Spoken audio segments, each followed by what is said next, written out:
Churachandpurda isingna chenthakhiba nupi macha adu asiba haksang oina phangkhre. Thasigi 13 da Churachandpur district ki Tuibong subdivision ki manung chanba Laisom Bank dagi ising iraina chenthakhiba class 8 tamlibi mahairoi nupi macha adugi asiba haksang ngasi phangba ngamkhre. Haksang asi phangnaba honabada district asigi district administration NDRF amade atai lup kayana pak sanat thiba humbagi thabak chethabada asiba haksang adu ngasi phangba ngamkhibani hairi.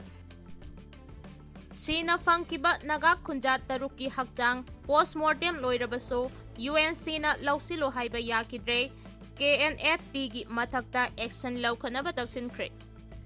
Kuki militant singna matam sangna phajinduna thamlaba matung mihat thina hatok laga thasigi tarada asiba haksang oina phangkhiba naga khunja taruki asiba haksang sing postmortem tauba loirabaso imung manung amasong naga miyamna mihat asiga mari leinana taukiba demand sing pidriba phauba United Naga Council UNC amasong imung manungi miyoi singna naga khunja taruki asiba haksang sing laukiroi haina Union Home Minister Amit Shah amasung Chief Minister Yumnam Khemchan Singha da memorandum sing pisinkhre hairi. UNC ki memorandum aduda Kuki militant group singa agreement taunariba suspension of operations su khudakta terminate taugadabane mamang tha me 13 da Kangpokpi district ki Lailon Bai Faida Konsakhul gi pastor ani yauna naga khunja 19 fabada chenaba Kuki militant group Kuki National Front President KNFP Kedar Singh prosecution taugadabani hairi. AIMS Bhopal da cancer patient angang ama nurse na hitaki mahuta formalin caption badagi Leikhidre. Cancer lainana nabadagi AIMS Bhopal da laikat na duna lairakhiba angang masa amade institute asigi nurse amana hitaki mahuta formalin caption badagi angang adu Leikhidre hairi. Formalin hairiba hidak asi miyoibada hu oiba chemical ama oibaga loinana maruoiba biopsy ki sample liduna thambada sijinaba chemical makalamani tongan ba national newspaper singda report tawagi matungina thagdo asi All India Institute of Medical Science AIMS Bhopal da blood cancer na naduna lairakiba sahi ahum khaktamak ngairiba Sarthak Yadav kauba amada mamang sahi ki December thada thokibane Sarthak Yadav Madhya Pradesh ki Sagar district ki manungchanna Bina Tehsil gi makhada laiba Kauraja village dagini hairi asigumba authority ki maiki dagi chawba asoiba asigidamag criminal case ama file tawkhre hairi. Pawadu gi matung ina anabangang adu mamang sahi dagi December tang 15 da aruba phibam amada AIMS Bhopal da admit tawki loinana imungi miyoi na phongdorakpagi matung ina angang adu blood cancer na naduna akanba medical supervision gi makhada thamlakhibani hairi. Army officer saraga lakpa amadagi drug kg 15 fare ngase yupung 8 lom taba matamda Senapati district ki manung chenba ti Khulen check post ta special operation team na freaking amasong checking chatharingai da army officer gi official car saduna lakhiba BIP gi flag post thetpa Toyota Innova car ama singnabadagi khamduna check tawbada kani kg 15 fare hairi. Faraba gari adugi driver gi mamingna Takeswar kawi Assam gi Tinsukia district ki Huizuguri village dagini car adu army officer amagini haina saraga lakhiba aduda escort yaudabadagi singnaduna khamduna check tawbada drug sing adu phagat khibani hairi. Tamthiba mihata naga taruk hatkibagi thawongbu Delhi da miyoi lising kayana candle thanduna Leikhidre singi mapamda ikai khumnaba utkre.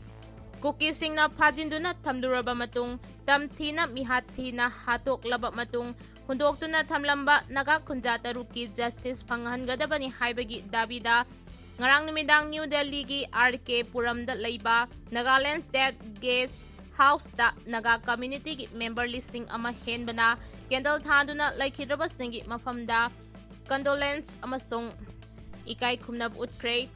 Candle thanduna ikai khumnaba utkibadu Naga Student Union Delhi NSUD na sinduna Delhi da leiriba naga community gi mahairoi sing community leadersing, ahal oirabasing amasung supportersing punsinduna laikhidrebasingi mafamda ikai khumnab utpa amasung imung manunggi awabatasu saruk yaminanaba sinbani haidi. Police Army dagi lakhiba khulai chada humputara khongatkhre khulai puduna chatpa lo makhuta painaba honabasing akanba serak pigani haina DGP na phongdorakhre. Manipur gi irang manungda Police Army dagi lakhiba khulai chada humputara khongatkhre kanaguma singna khulai puduna chatpa makhuta lo painaba honabasing akanba action lawkhatlagane. Police da Nongmei Kapnaba Pao tangai fadana isang ngakthokjanabagi damak response tawgani haina Manipur gi DGP Mukesh Singhana phongdorakhre. Churchanpur gi law and order yengsin khongchat ngarang makok thongba police officer singat loinana jatkiba aduga mari lainana Churchanpur district headquarter da pangthokpa pawgi mifam amada DGP na makhata na hai security force da Nongmei Kapsilaklabade masang ngakthokjanabagi damak tawfam thokpa tawgani. Manipur da mapung phana tangdulai taba phibam hanjin hanabagi damak chapchaba operation chathagane.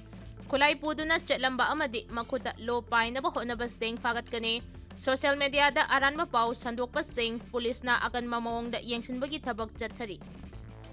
Loinana aranba pau sandorakpa social media handle tawriba miyoi singi mathaktasu yengsinbaga loinana Purup singi mathakta ungkat hanaba hotnabani haina lawgane. Social media da aranba pau sandorakpa yengsinabagi damag social media monitoring cell chapchaba lawkhatkane. Social media da aranba pau sandorakpa yengsinabagi damag social media monitoring cell chapchana hapkane. Social media da aranba pau sandorakpa yengsinabagi damag social media monitoring cell chapchana lawkhatkane.